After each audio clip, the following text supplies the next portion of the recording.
Levítico, capítulo 25. O 7º ano. O Senhor Deus falou com Moisés no monte Sinai e mandou que ele desse ao povo de Israel as seguintes leis. Quando vocês entrarem na terra que o Senhor Deus lhes vai dar, deixem que de 7 em 7 anos a terra descanse em honra do Senhor. Durante 6 anos, semeiem os seus campos, podem as parreiras e colham as uvas. Mas o 7º ano será um ano de descanso sagrado para a terra, um descanso dedicado a Deus, o Senhor. Nesse ano, ninguém semeará o seu campo, nem podará as suas parreiras. Ninguém colherá o trigo que crescer por si mesmo, nem podará as parreiras, nem colherá as uvas. Será um ano de descanso completo para a terra. Os campos não serão semeados, mas mesmo assim produzirão o bastante para alimentar todos os israelitas, os seus escravos e as suas escravas, os seus empregados, os estrangeiros que vivem no meio do povo e também os animais domésticos e os animais selvagens. Tudo o que a terra produzir servirá de alimento. O ano da libertação. Contem 7 semanas de anos, isto é, 7 anos vezes 7, o que dá um total de 49 anos. Então, no dia 10 do 7º mês, que é o dia do perdão, mandem um homem tocar trombeta por todo o país. Pois esse ano que vem depois de cada 49 anos é o ano sagrado da libertação, em que vocês anunciarão liberdade a todos os moradores do país. Nesse ano, todos os que tiverem sido vendidos como escravos voltarão livres para suas famílias, e todos os campos que tiverem sido vendidos voltarão a pertencer ao primeiro dono. Nesse ano ninguém semeará os seus campos, nem colherá o trigo que crescer por si mesmo, nem podará as parreiras, nem colherá as uvas, pois o ano da libertação é sagrado para o povo, e nele todos se alimentarão somente daquilo que a terra produzir por si mesma. No ano da libertação, todas as terras que tiverem sido vendidas voltarão a pertencer ao primeiro dono. Na venda ou na compra de terras, não explorem os outros.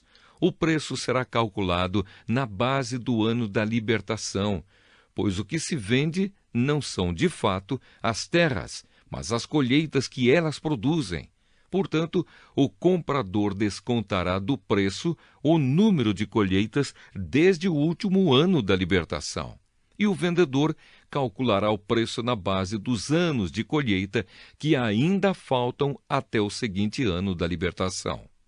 Se ainda forem muitos anos, o preço subirá. Se forem poucos, o preço baixará. Que ninguém explore os outros. Que todos temam a Deus, pois Ele é o Senhor nosso Deus. A questão do 7º ano. Obedeçam a todas as leis e mandamentos de Deus para que vivam em segurança na terra que vai ser de vocês. Ela produzirá suas colheitas, haverá bastante comida para todos, e todos viverão em segurança. Mas alguém é capaz de perguntar como é que haverá comida durante o 7º ano, quando ninguém vai semear nem fazer a colheita. A resposta é que Deus abençoará a terra e no 6º ano ela produzirá colheitas que serão suficientes para 3 anos. Quando vocês semearem os seus campos no 8º ano, estarão comendo daquilo que colheram no 6º ano, e haverá bastante para comerem até a colheita do 9º ano. Leis a respeito de propriedades. A terra é de Deus, portanto, ela não será para sempre daquele que a comprar. Deus é o dono dela, e para ele nós somos estrangeiros que moram por um pouco de tempo na terra dele. Assim, quando um terreno for vendido, o seu antigo dono será o primeiro a ter o direito de tornar a comprá-lo. Se um israelita ficar pobre e precisar vender uma parte das suas terras, o seu parente mais chegado deve tornar a comprar o que ele vendeu. Mas, se ele não tiver um parente que compre as terras, é possível que mais tarde ele mesmo fique rico outra vez, podendo assim tornar a comprar o terreno que vendeu. Ele descontará o valor das colheitas que o terreno tiver produzido desde o último ano da libertação e calculará o preço a pagar, tendo como base os anos de colheita que ainda faltarem até o seguinte ano da libertação. E assim ele será novamente o dono do terreno. Mas se ele não tiver o suficiente para tornar a comprar o terreno, então este ficará pertencendo ao comprador até o seguinte ano da libertação. Nesse ano, o terreno voltará a pertencer ao primeiro dono. Se um homem vender uma casa que fica numa cidade protegida por muralhas, ele terá o direito de tornar a comprar a casa até um ano depois da venda. Mas, se dentro de um ano ele não comprá-la, então ela pertencerá ao comprador e aos seus descendentes para sempre. Nem mesmo no ano da libertação a casa voltará a ser do primeiro dono. Porém, as casas que ficam em cidades sem muralhas são como os terrenos. O primeiro dono tem o direito de tornar a comprar a casa, e no ano da libertação ela volta a ser do primeiro dono. Os levitas têm sempre o direito de tornar a comprar as suas casas que ficam nas cidades onde moram. Mas, se um levita vender a sua casa numa dessas cidades e não tornar a comprá-la, então no ano da libertação a casa volta a ser dele, pois as casas das cidades onde os levitas moram serão sua propriedade permanente no meio do povo de Israel. Mas os campos em volta das cidades onde os levitas moram não podem ser vendidos. Eles pertencem aos levitas para sempre. Leis a respeito dos pobres. Se um israelita que mora perto de você ficar pobre e não puder sustentar-se, então você tem o dever de tomar conta dele. Ajude-o, como se ele fosse um estrangeiro que mora no meio do povo, a fim de que ele continue a morar perto de você. Não cobre juros sobre o dinheiro que você lhe emprestar. Respeite a ordem de Deus para que esse homem continue a morar perto de você.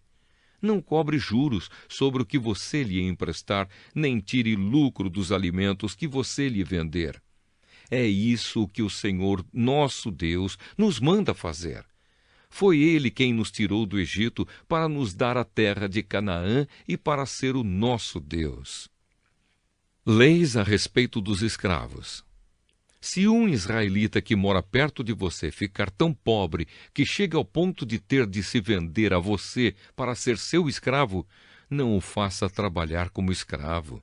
Trate-o como se ele fosse um empregado ou um estrangeiro que mora com você.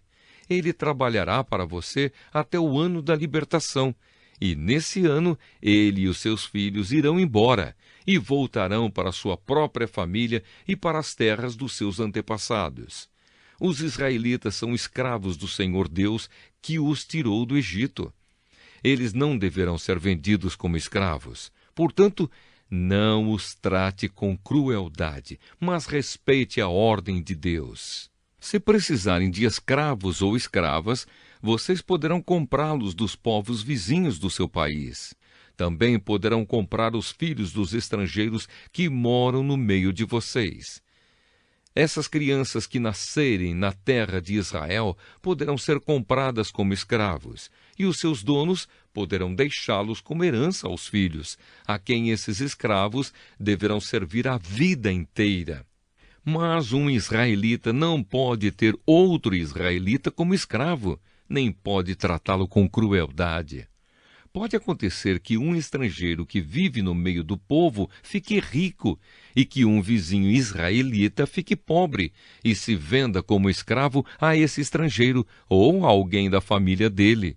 Nesse caso, depois de vendido, o israelita tem o direito de ser comprado de novo. Um irmão, um tio, um primo ou outro parente chegado poderá comprá-lo. Ou, se ganhar bastante dinheiro, ele mesmo poderá comprar a sua liberdade. Ele e o homem que o comprou combinarão o preço que deverá ser pago, de acordo com o número de anos desde o ano em que ele se vendeu até o seguinte ano da libertação. O cálculo será feito tendo como base o salário que um empregado recebe.